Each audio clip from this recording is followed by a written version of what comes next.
Aisha Business Online. Ku daure ku danna subscribe a koda yaushe. Ina godiya.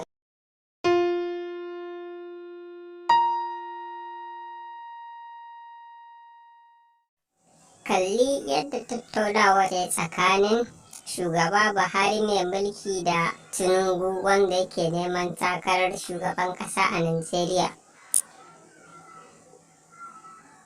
Wannan ita ce babbar tattaunawar da suka yi game ga ƙara kwanakin canza kuɗin nan da ake ta fama a kansa, a inda Tinubu da kuma talakawa suka samu damar yi wa Buhari magana akan batun canza kuɗin nan. An samu nasara, shugaba Buhari ya ƙara kwanaki har ƙwaya 10, a kuma wata majiya mai ƙarfi da aka jiyo kuma ya tabbata ma Tinubu yana da kimanin kuɗaɗe tirela 8. Haka Tinubu ya saci wannan manya-manyan kuɗaɗen.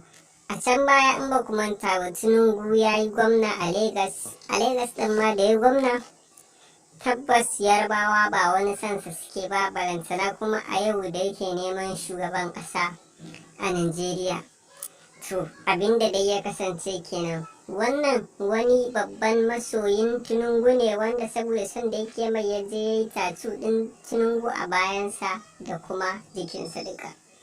Lokacin da Tinubu zai shiga cikin babban bankin Najeriya domin ya haɗu da ga Janar Muhammadu Buhari nan da wata waya a hannunsa, ko tallan waya ya dawo.